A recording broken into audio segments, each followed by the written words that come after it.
Sunday, still holding my fork, when my father suddenly placed his hand on the table and said coldly, "From now on, the house, the money, and everything we've worked for belongs to your brother. Hand over the keys."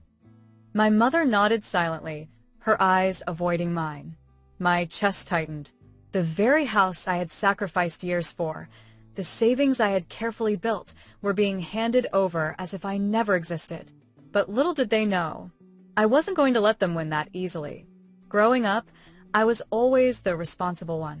I studied late into the night, worked part-time jobs, and saved every penny for college. Meanwhile, my younger brother, Adam, was the golden child. Spoiled, reckless, always in trouble, but somehow always forgiven. When Dad got him a car at 17, I didn't complain. When Mom covered his gambling debts, I stayed silent. But deep down I knew, no matter how hard I worked, Adam would always be their favorite. Still, I thought at least my future was safe. My college fund, money I had contributed to, scholarships I earned, and savings from my own jobs was supposed to be mine. My ticket to independence. The day I got promoted at work, I invited my parents over for dinner. It was supposed to be a celebration. But instead, after dessert, Dad dropped the bombshell. He leaned back in his chair and said, "We've decided your college fund and savings will go to Adam. He needs it more. You're smart enough to figure life out on your own." I froze. What? That's my money. I worked for it. Mom's voice was cold. "Don't be selfish. Family comes first. Your brother needs a second chance." I wanted to scream. Instead, I quietly excused myself, went to my room, and stared at the framed acceptance letter on my desk.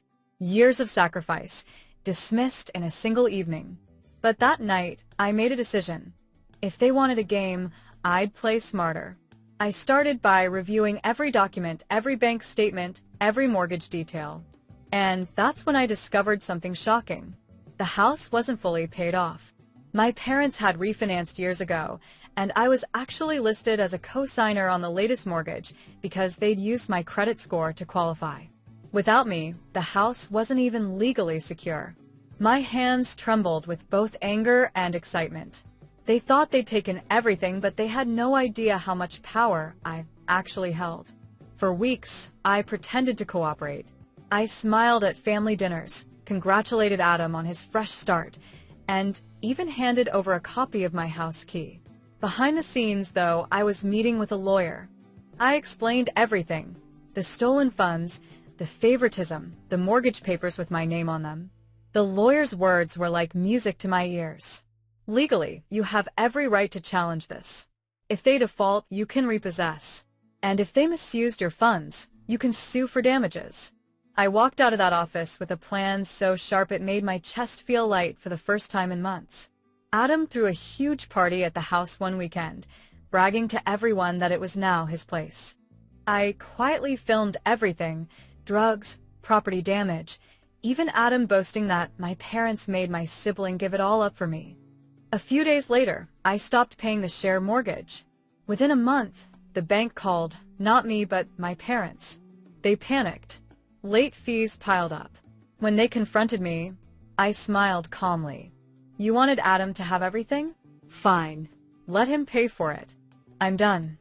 They didn't know that while they were drowning in debt, I had already secured a rental apartment near my job, fully under my name, fully paid by my own savings they couldn't touch.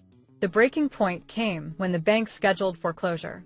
My parents begged me to step in, but I refused. Finally, I presented the video I had recorded of Adam's party. I sent it to the mortgage company and my lawyer. It proved reckless misuse of the property and strengthened my legal standing to claim full ownership.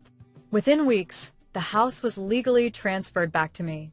My parents were forced to move out. Adam? He disappeared into another failed scheme.